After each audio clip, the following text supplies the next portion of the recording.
внуки есть? Есть. Сколько внуков? Один тоже пока. Скоро правнуки будут. Так, вот внук. А, выходим, да?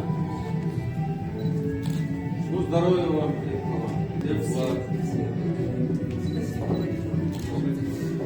Сандр Нурводжевич лично привет вам передал. Все пожелания. Наш президент Сандр Нурводжевич Джафаров. Вот. Так что от его имени тоже.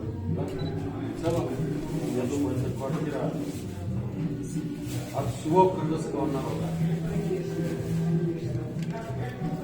Спасибо вам. Все, что нас окружает.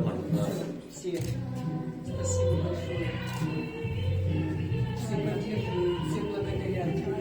Всех поздравляют, и я всех благодарю. Всегда какая помощь, нужна будет была оказать. Спасибо большое.